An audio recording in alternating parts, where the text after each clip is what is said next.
Hello and welcome back to another episode of Oh and That's a Bad Miss, and it's happened, the World Championships have finally started. It's the time snooker fans wait for all year round, and it's finally here. But before we get into that, just got to do a quick shout out to reddit.com/r/snooker. The place has been blowing up. We've had around 200 active users each day at any one moment, so the discussion threads have been huge, which is always nice, and especially with the quality of matches we've been having, it's very nice to have that sort of feed going down my phone while I'm enjoying it. It feels like a much more community feel watching snooker, which is always nice. So if you're interested in that, head to reddit.com/r/snooker. Now, also got to say, thank you guys for supporting this. The last few episodes have been getting way more downloads than previously. Obviously, the download figures aren't publicly visible, which I've never quite understood about podcasts, but thank you guys. They've almost doubled in some places, and yeah, means a lot, so thank you very much. Got a busy week that's just happened, so let's get right into it. Started off, we had Snooker 19, the new video game by Ripstone Games, being released on PlayStation 4, Xbox One and PC. It is coming to Nintendo Switch, but they still haven't given an exact release date, just spring 2019. And they're running out of time to get it done. There were some issues with the release. Amazon cancelled the majority of their pre-orders, including my own, which was a bit of a nuisance. I had to just buy it off the PlayStation Store, so therefore don't have a physical copy, which is a shame. But still, it's still there, and it's a new PlayStation. It's a new generation snooker game, which is great. But it does look like a PS2 game.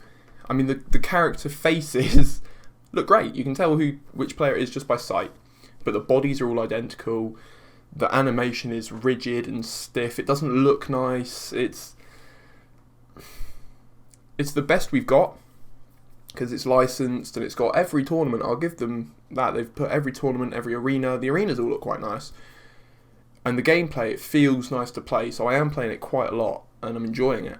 But it just doesn't look impressive, which is definitely a shame, because snooker being such a small area to work on, you would have thought this was the sort of game where you could put a lot of effort into the looks. And when you're spending an hour, 2 hours just looking at one match, you want it to be pretty to look at.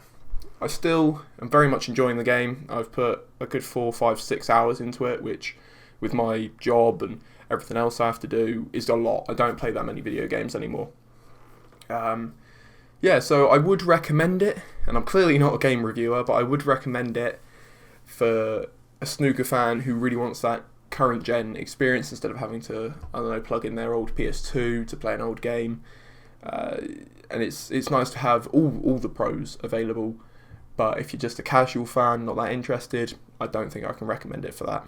So it's quite a niche audience, but I hope it does well, because it's planned to be a yearly franchise. Now, back from the video games into the real snooker, we had the conclusion of the qualifiers, where 16 players obviously are drawn to play 16 top-seeded players from the rankings. The biggest surprise of the qualifiers was James Cahill. He is an amateur player, and that makes him the first amateur player to ever make it to the Crucible, which is incredible. And I've got his match currently playing against Ronnie O'Sullivan. Not the greatest draw to have, playing in the other window. And he's just won frame 1 on the black. So he is 1-0 up on Ronnie O'Sullivan. So good for him, amateur player. Probably a good chance for him to get onto the tour. Imagine if an amateur player went all the way and won the world title. That would be something quite incredible. 6 other debutants made it, which is the most ever, I believe. So that's 7 debutants. We have Scott Donaldson, Michael Giorgio, who is the first player to represent Cyprus, Li Hang, Lu Honghao, Tiang Penfei, and Zhao Jingtong, all representing China, which shows the up-and-coming Chinese players are still becoming stronger and stronger.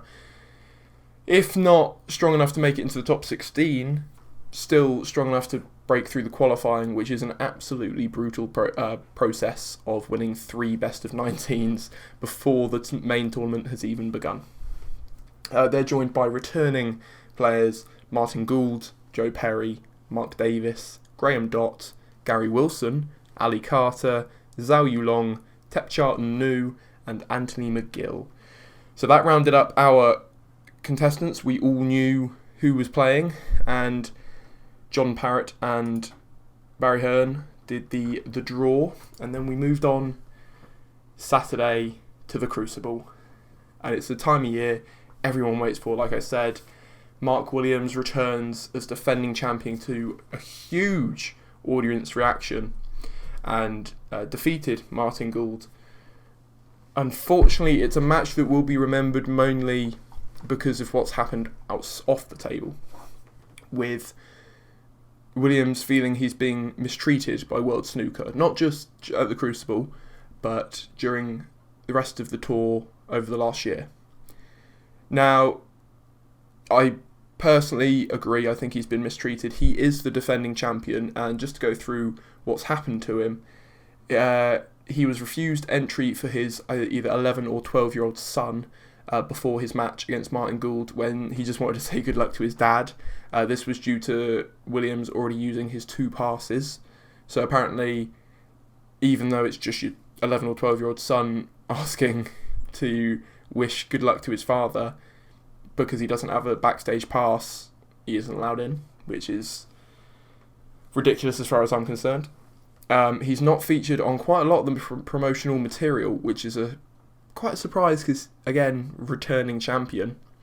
He's not on the cover of Snooker 19, which is relatively minor, but on top of everything else sort of adds up. And as I said, throughout the season, he's been being placed on outside tables, not on TV tables or anything. And in one Chinese event, he was even playing in a hotel room, not even in the main venue. He was just in a hotel room in China, and he's the world champion. He's the world number 3, I believe, currently. He should be being treated better. He's not asking for overly preferential treatment, just to be treated with some respect for being the best player in the world for that year. Tell me what you guys think. I know some people have said maybe he's making a mountain out of a molehill, but I believe he should be a bit pissed off. And he said he's going home because he's still got another week until the first round concludes. So he's heading home for a few days, try and cool off and sort of ignore it for a little while. The next match, which obviously the first session was played concurrently with Williams and Gould, was Luca Brissell and Gary Wilson. 2 players who have never made it past the first round of the Worlds in all of their previous attempts, which is something. It's not a great record to have, but it's something. So one of these 2 was bound to break their unlucky streak.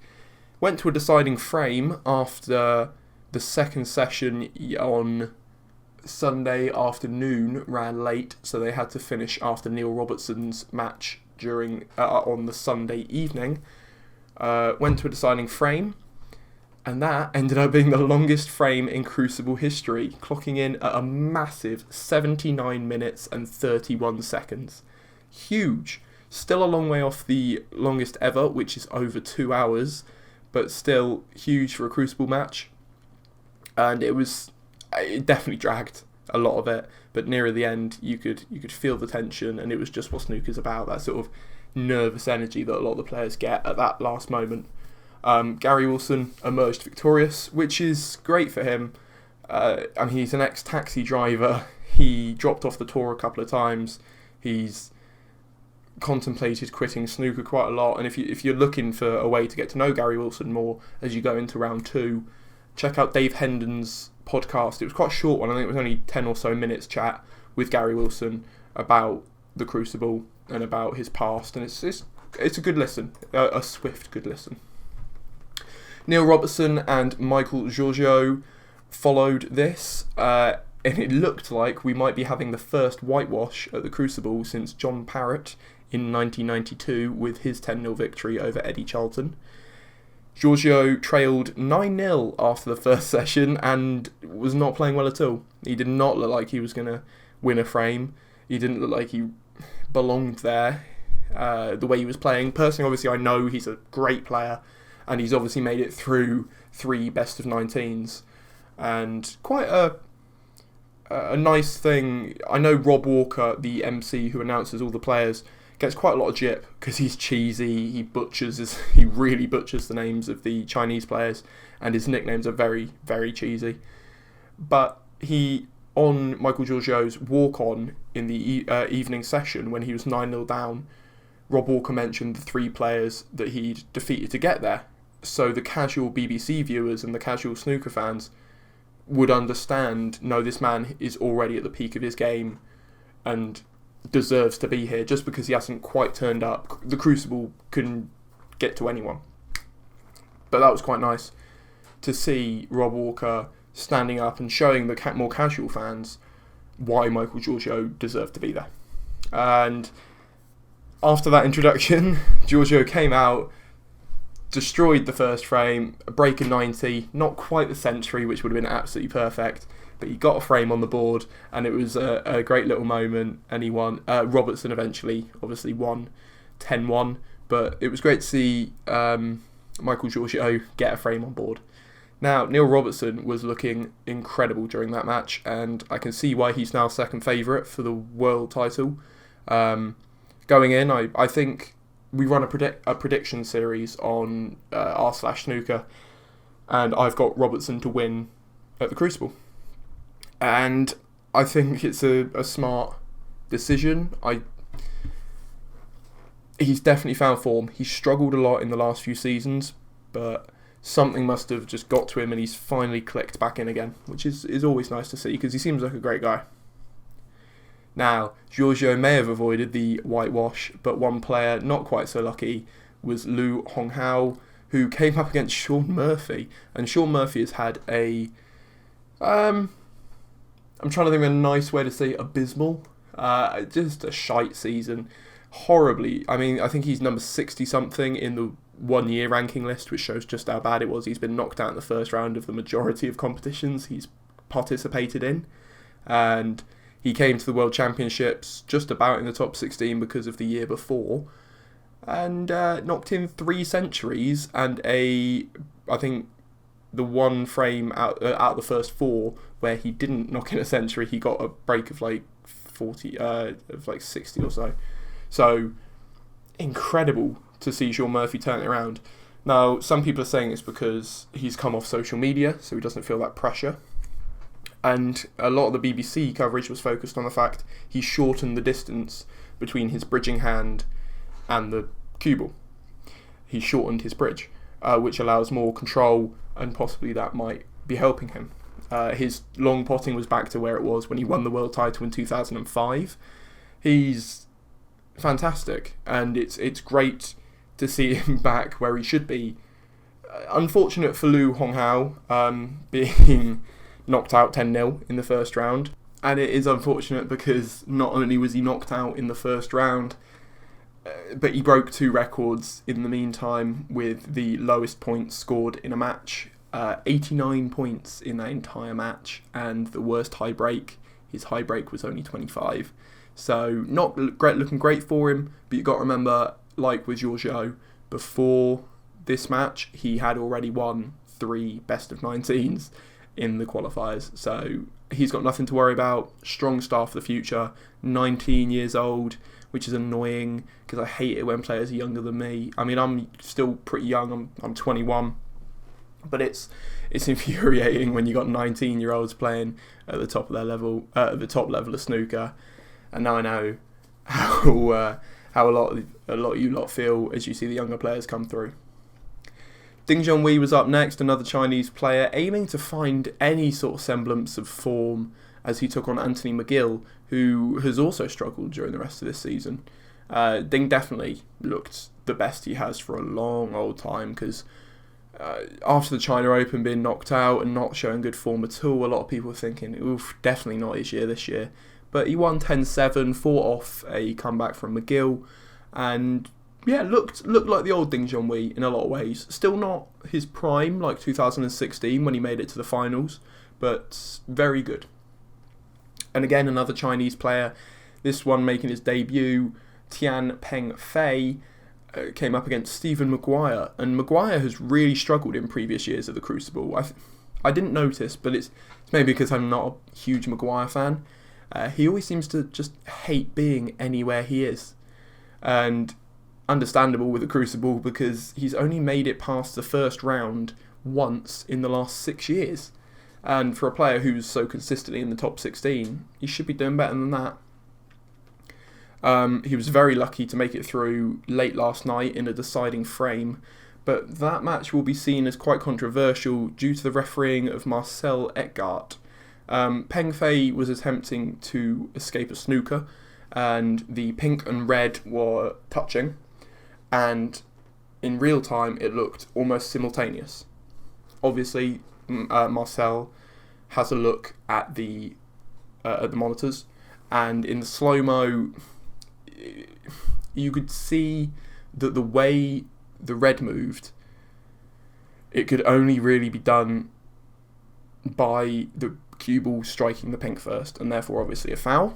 But Marcel says, I can't make this decision, I can't tell, to be honest. Ask Maguire, and Maguire said, no, I've hit the red first, no foul. In a game where honesty is so traditional, and there's constantly players calling themselves on fouls, whether they feather the ball or whether they are making a snooker escape more difficult for them by honestly telling the referee where the cue ball is. Maguire's honesty has been brought into disrepute, and by some people, not by everyone. I can't tell. No one can. No one can tell what he saw and what he really thought. But as far as I could see, it definitely looked like the way the red ball moved, it was pretty obvious that it had hit the pink first. I implore you guys to have a look at it online. It will be on the BBC Sport website. There's a link to it on r/snooker currently.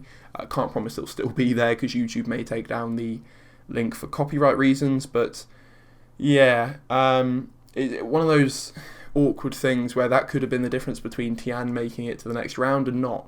But who knows? That's the thing about sports, we will never know in a lot of these situations. John Higgins hoping to, hopefully make his third final in a row, and this time win. Is 6-3 up on Mark Davis currently, and that's probably the quietest of all the matches, majoritively eventless, not really too much happening.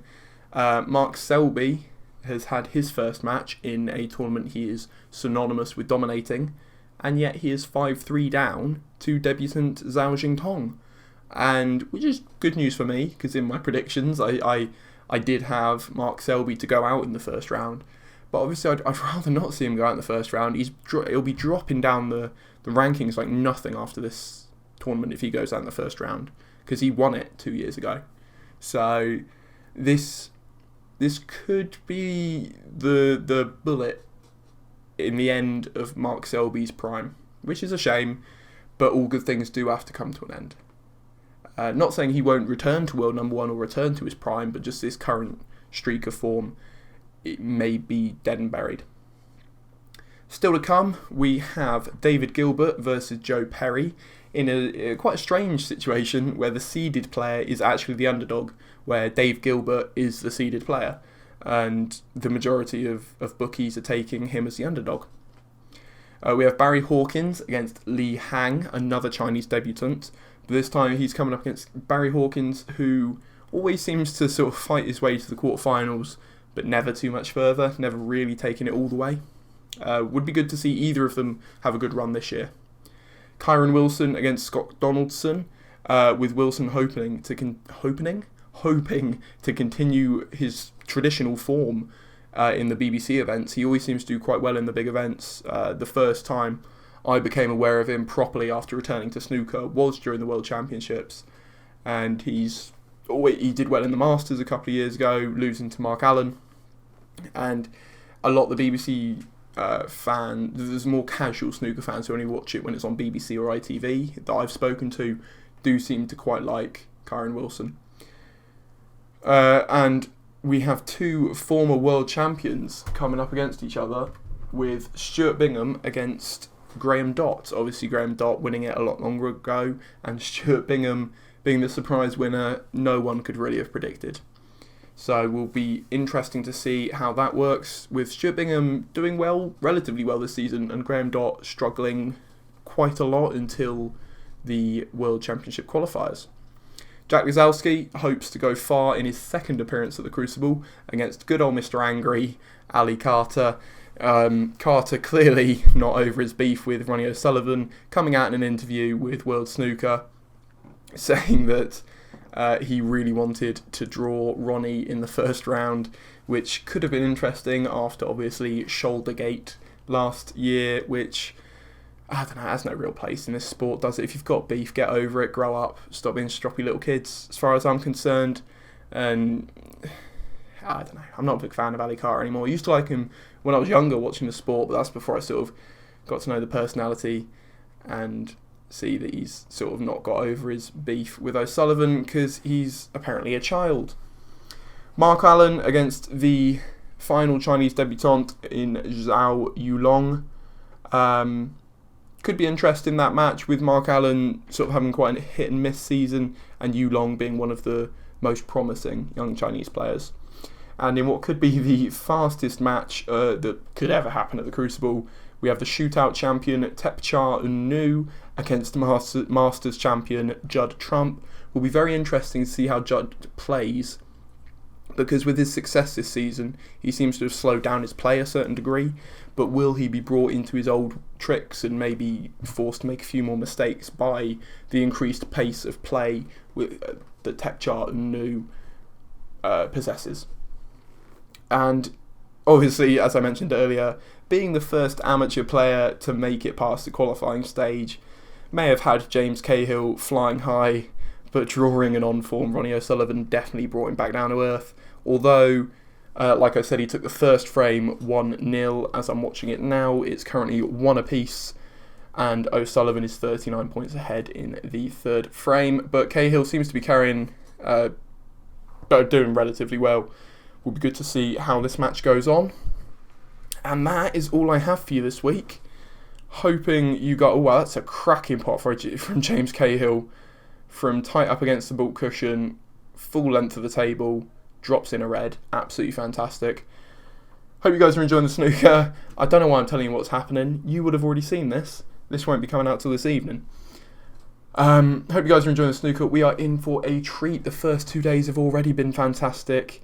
And if again, as I said, if you're looking for somewhere to discuss all the goings on, head to reddit.com/r/snooker, and I will see you guys next week at the halfway point of the tournament. And I hate to say that, because at the halfway point, then you're in the second half and it's almost over. Just going to enjoy it while we got it, eh? Rush through work, get home as quick as possible, chuck the snooker on. Enjoy your week, guys.